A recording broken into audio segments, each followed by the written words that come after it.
Em nome do Pai, do Filho e do Espírito Santo. Amém. Querido irmão, querida irmã, paz e bem. É na alegria do Espírito Santo que aqui mais uma vez nos encontramos no canal para a reflexão do Santo Evangelho.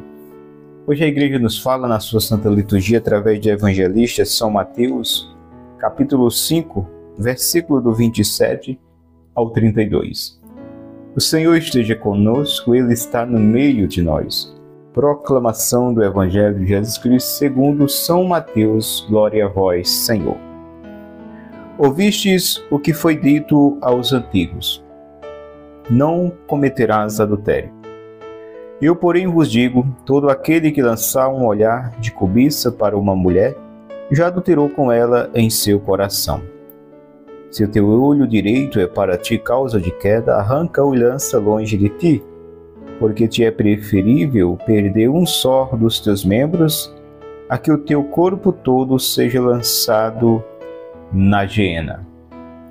E se tua mão direita é para ti causa de queda, corta, lança longe de ti, porque te é preferível perder-se um só dos teus membros, a que o teu corpo inteiro seja atirado na geena.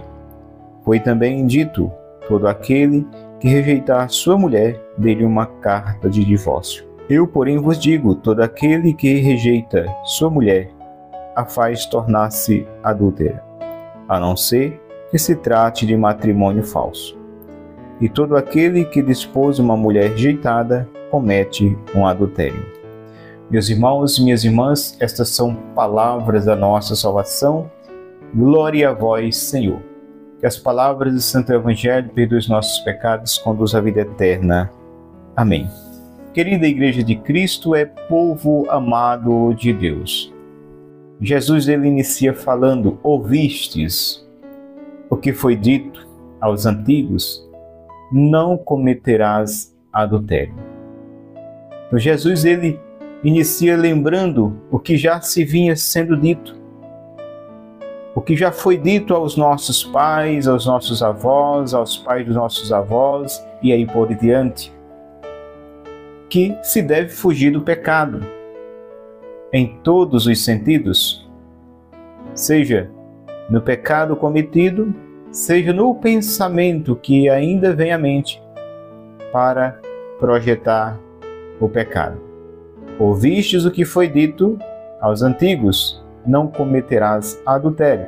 E ele vai dizer: eu, porém, Jesus está dizendo, Jesus falando, ele está dizendo, vos digo, todo aquele que lançar, ainda que seja um olhar de cobiça para uma mulher, ou vice-versa, para um homem, adulterou no seu coração. Já adulterou com ela, com ele, no seu coração. No caso, se uma mulher lançar um olhar de cobiça para um homem, Jesus está dizendo, já adulterou no seu coração. E se o homem lançar um olhar de cobiça para uma mulher, já adulterou também com ela no seu coração.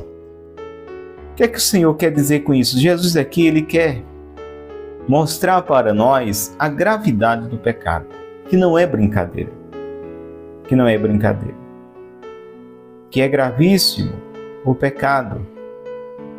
Então, mesmo quando vem o pensamento, é preciso combate e já se dá a partir daí dos pensamentos. Jesus quer dizer que não devemos permitir que os pensamentos vá chegando e vá sendo bem recepcionado em nós, os pensamentos de cobiça, porque é a partir daí que pode surgir a ação concreta.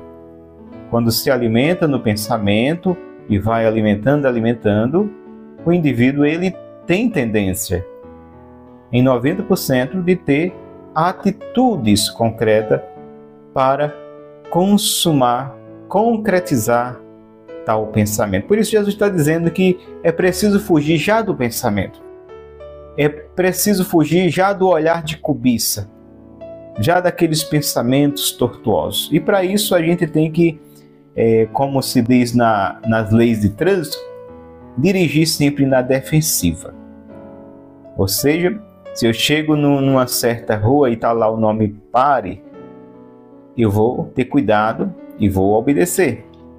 Se eu chego numa certa rua e o nome pare está lá no outro quarteirão e está dizendo para eu passar, né? Não tem nome pare, que a preferência é minha, eu que dirijo, ou você que dirige, se nós dirigimos na defensiva, mesmo sendo ali preferencial a nós, ou seja, o nome pare está lá no outro quarteirão, no cruzamento, não está nessa mão que eu vou, então eu vou passar direto, não, eu vou passar com cuidado porque eu dirijo na defensiva.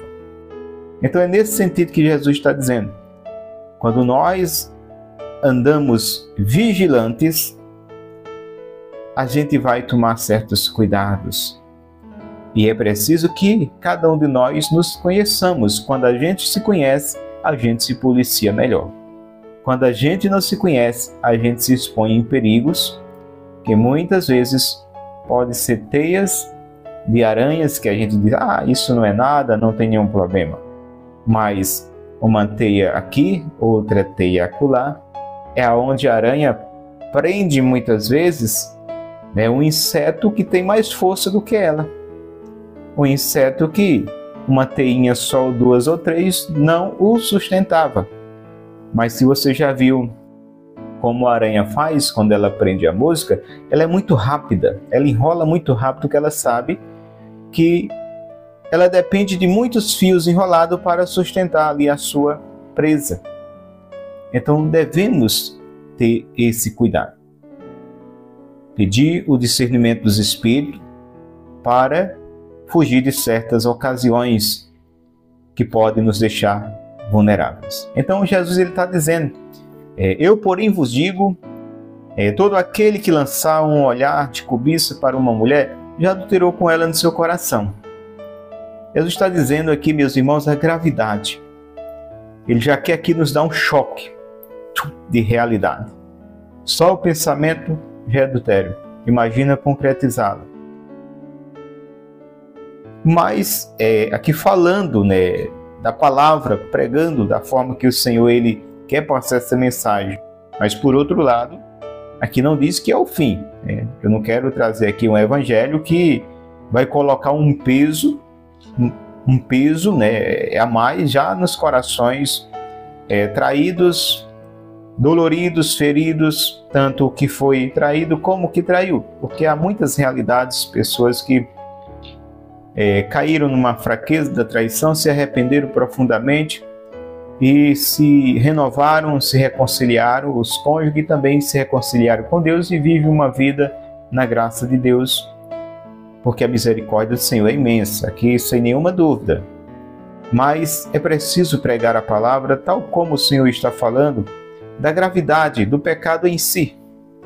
Lembremos aquela mulher que foi lançada aos pés de Jesus, que dizem, porque eu não vi, mas também não acredito. Eu não acredito nos fariseus, não acredito naqueles homens que chegaram diante de Jesus e disseram: essa mulher foi apanhada em adultério e a lei de Moisés nos autoriza a apedrejar tais mulheres. E tu que dizes? Ora, se já vem com uma mentira, porque eles vinham ali tentando, na realidade eles queriam prender Jesus, aquela mulher era só uma isca.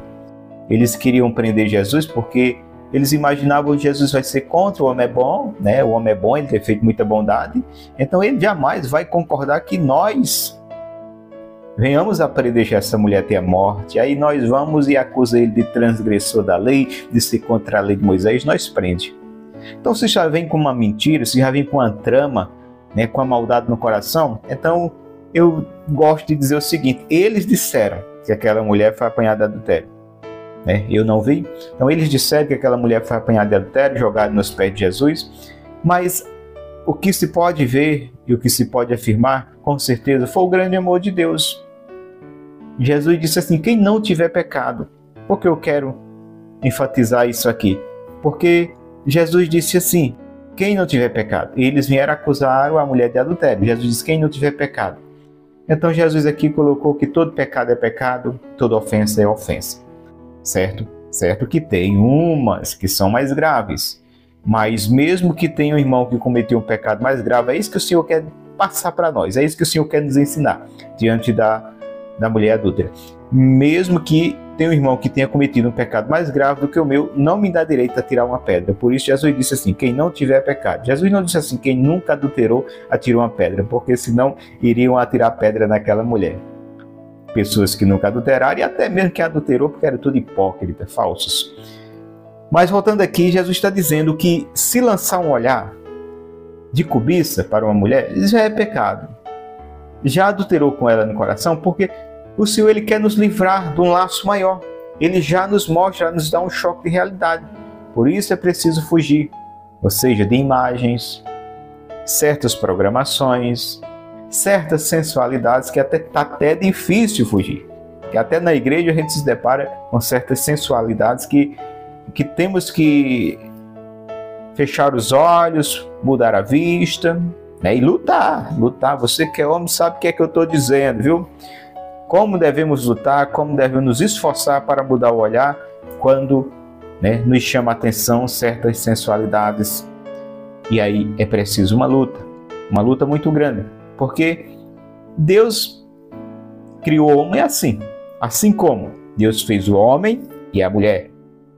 Por isso o homem deixará seu pai e a mulher, sua mãe, sua família, e os dois formarão uma só carne. Então Deus colocou uma mútua atração, desejo, do homem para com a mulher. Foi Deus que colocou, é algo bom. Só que o desafio para nós é ordenar. Tem um provérbio que diz assim, se conforma com a água da tua cisterna. E outro diz assim, concentra o teu fogo no fundo da tua panela. Para que a gente possa ordenar os cônjuges, ordenar todo esse fogo, todo esse desejo, todo esse amor um para com o outro. E não fora do matrimônio. É um desafio grande nos dias de hoje. Muito grande. Por isso que devemos orar e vigiar. Não só orar, porque Jesus diz, orai e vigiai. Porque até às vezes a gente está rezando muito, mas está sendo abestalhado e não está vigiando, e reza, ora, aí vai para a situação de perigo e acaba caindo. Porque foi para a situação de perigo. É igual a pessoa é alcoólatra e diz assim, vou deixar de beber. Aí está lá no bar, sentado na rua, amigo conversando. Ah, mas eu não vou beber, eu estou só aqui conversando com meu amigo. Aí o amigo que não fez nenhum plano de deixar de beber, está ali, coloca a sua cerveja, a sua pinga, vai beber. E aquele que disse que ia deixar de beber, começa a ver o outro bebendo, aí dá vontade, eu vou beber só uma coisinha. Acaba voltando a beber aquele que disse que não ia beber mais, porque foi para a situação de perigo. Então tem que fugir. Tem que fugir da situação de perigo. Em todos os sentidos. A pessoa vive aí uma luta contra a dependência química, assim, eu vou parar. Aí começa ali já a fazer o tratamento, tomar os medicamentos, mas se expõe, vai para a situação de perigo. Vai para aqueles pontos onde já consumiu certas substâncias químicas, que vem as lembranças, vem as amizades e acaba caindo novamente. Então é preciso orar e é preciso vigiar. Também não é diferente em relação ao que o Senhor nos fala aqui nesse evangelho de hoje, em relação do pensamento, que Jesus diz, pensar, olhar e lançar esse pensamento, esse desejo a uma mulher, já adulterou com ela no coração. Então é uma forma também da gente se policiar nesse sentido. Aí ele continua falando dos membros do nosso corpo. Se o teu olho direito é para ti causa de queda, arranca-o e lança longe de ti, porque te é preferível perder-se um só dos teus membros, a que o teu corpo todo seja lançado na geena, que é o fogo dos infernos. Então veja como o Senhor ele mostra, é preciso cortar o mal pela raiz, a radicalidade de Jesus. Não é que ele está dizendo aqui, gente, que a gente vai arrancar o olho, viu? Porque se assim fosse, a gente ia ver muitas pessoas com o olho aí, viu? Muitas pessoas sem um dos olhos, mas é o olho que ele está falando, não é literalmente, né? Olha, cuidado, escuta bem, não é literalmente. cortar um membro, furar um olho, não, de maneira alguma. Ele está dizendo aqui que a gravidade do pecado, que o céu é tão importante que a gente tem que ser radical. Não devemos medir esforço para lutar contra o pecado, contra aquilo que quer nos tirar da vida eterna, da graça de Deus. Devemos lutar e lutar com toda força que nos for oferecida, com todas as condições que nos foi dadas pela igreja. A igreja nos deu muitas condições de vencer o maligno, de vencer as tentações do diabo. A igreja nos deu, né? A igreja católica, ela é um arsenal, assim podemos dizer, onde a gente pode ir lá e lutar com o capeta, lutar com o inimigo através dessas armas que a igreja nos oferece. Só basta a gente querer erguer, né? São Paulo vem dizer que em Efésios 6:10 que a palavra de Deus é uma espada de combate, a espada do Espírito. Então manusear a palavra para vencer o demônio. Jesus venceu Satanás lá na tentação do deserto, Mateus 4, pela força da palavra. E olha que o demônio tentou também usando a palavra e Jesus o venceu, rebatendo o diabo também com a palavra. Então a palavra ela é a espada, como diz bem São Paulo, de combate contra as forças espirituais do mal. Então, meus queridos irmãos, é preciso viver essa luta constante, orar e vigiar e lutar contra o pecado, para que ele não nos domine. É bem verdade que quem não peca? Todos nós pecamos, mas a graça de Deus também veio para todos. O pecado é o mal que entrou desde a origem do homem, quando desobedeceram a Deus. Mas é bem verdade que no sim de Cristo também essa graça foi derramada sobre toda a humanidade. Então só fica na desgraça quem não quer ir para a graça, porque a graça de Deus não fez distinção de pessoas. Jesus não fez distinção de pessoas. Essa graça não veio para uns, para outros, não, veio para todos. É preciso que eu queira, é preciso que eu acolha. E aí ele vai falando, se tua mão direita é ocasião de queda, corta, arranca, é melhor entrar no céu. Jesus está dizendo assim, olha, tu cuidado, às vezes tu aparenta ser todo perfeitinho, teu corpo todo organizadinho, mas tu pode ir para o inferno. É isso que Jesus está dizendo. Não vamos aparentar um corpo. Corpo, quando nos fala corpo, lembra igreja. São Paulo comparou o nosso corpo à igreja. A igreja é o corpo, aos membros, Cristo cabeça, membros, braços. Então, quando vem falar aqui questão de corpo, corta e entra, é nessa questão de igreja que somos nós. Não vamos aparentar uma perfeição e, na realidade, não sermos o que aparentamos ser. É preferível, muitas vezes, até alguém olhar e estranhar porque está faltando um olho, está faltando uma mão, né? Mas termos a esperança do céu.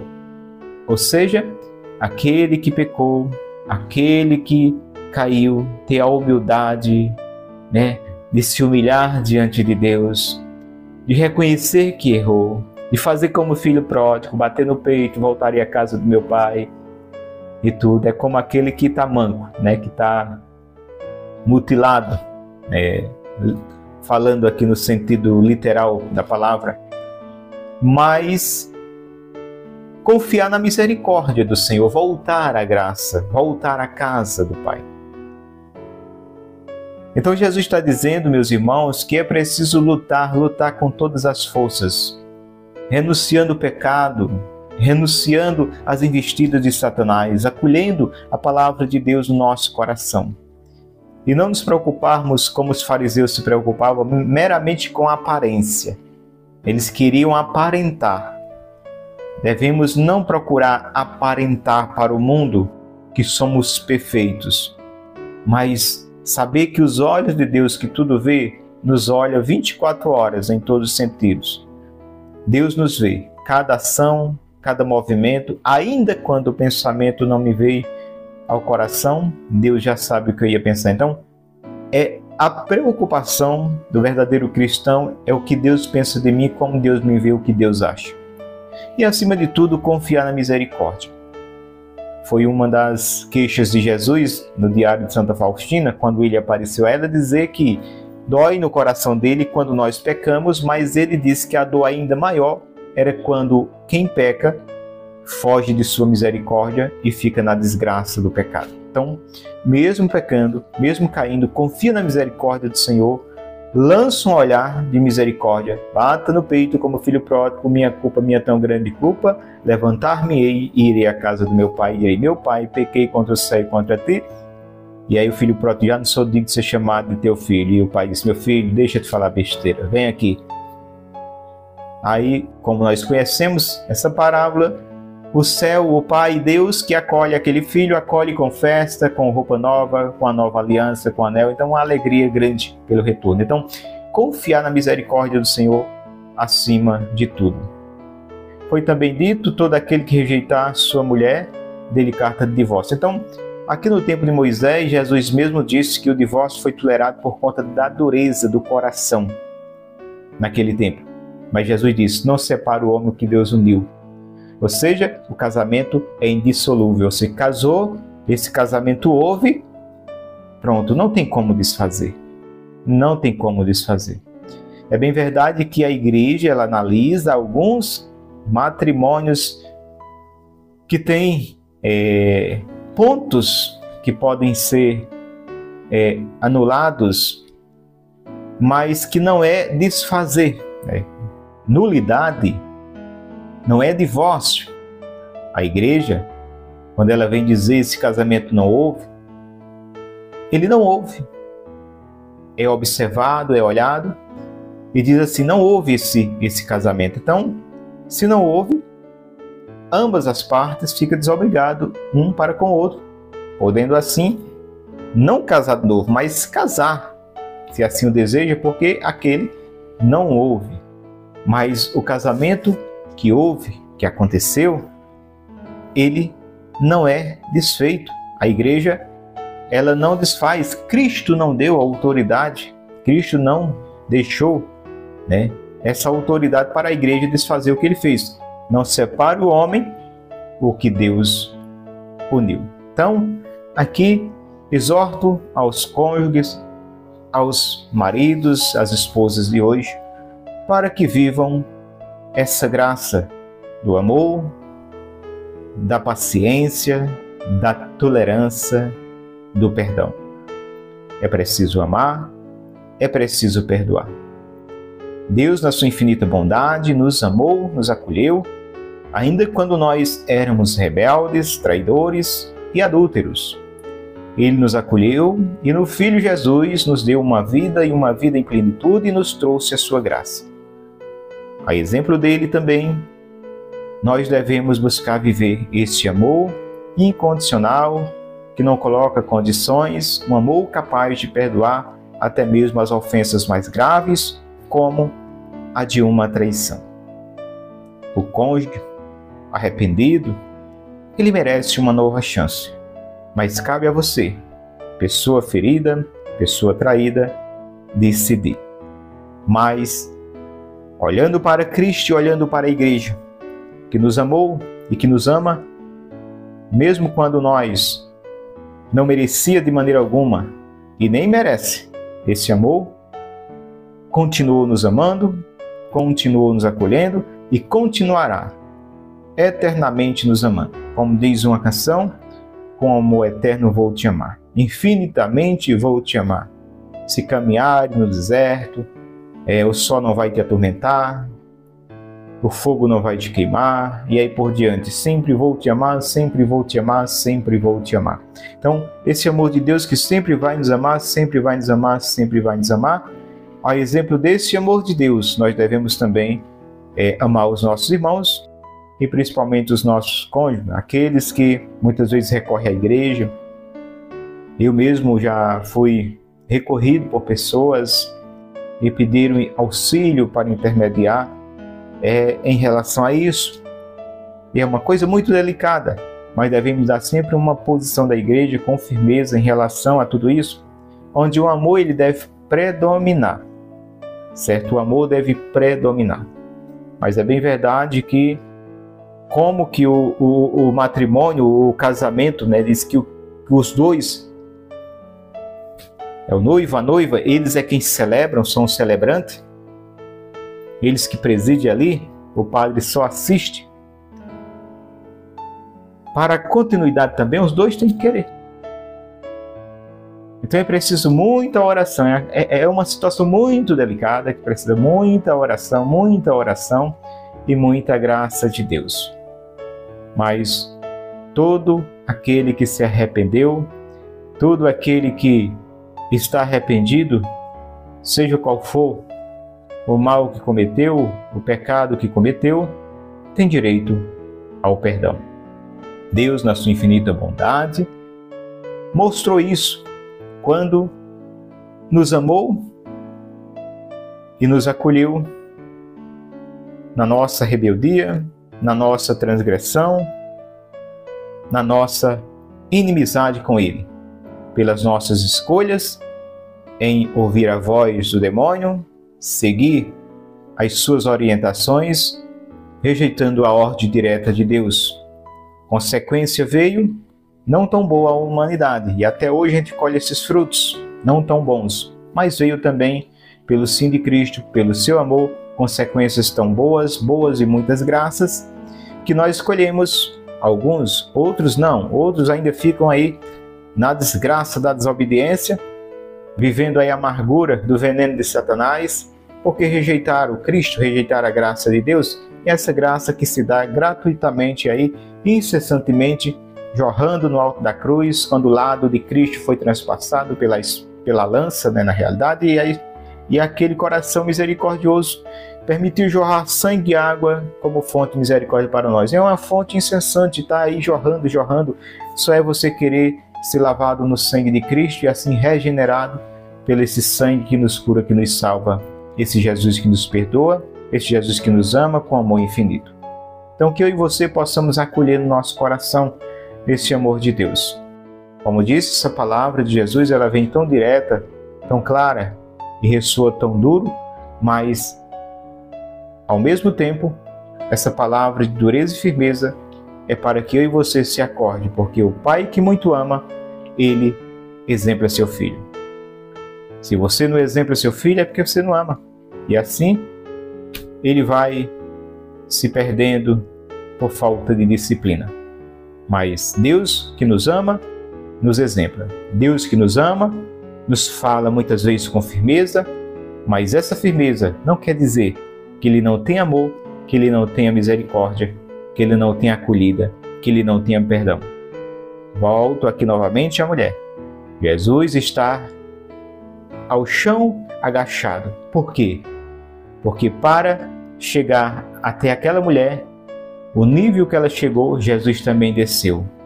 Jesus espera ela já de igual para igual, não no pecado, mas na humildade do Cristo que se agacha. Quando aquela mulher é jogada aos seus pés, Ele, perdoando ela, a ergue e diz: mulher, cadê os teus acusadores? Ninguém te condenou? Não, Senhor, ninguém. Nem eu também te condeno. Ou seja, nem eu, Jesus, que não tenho pecado e tenho autoridade para te atirar uma pedra, eu não te condeno. Eu te levanto, restituo novamente a graça, te dou o meu amor, te dou o meu perdão, te dou a minha paz, mas exorto, vá e não peques mais. Querido irmão, querida irmã, e foi mais essa reflexão no dia de hoje. Que Jesus abençoe a mim e você, e a sua casa, a minha casa, a sua família e a minha família. Peço a você, se inscreva no canal, compartilhe essa pregação com outros irmãos e vamos assim juntos, num só coração, como igreja, evangelizar. Fica com Deus, que eu vou com Ele. Até a próxima oportunidade, se assim nos permitir. Paz e bem.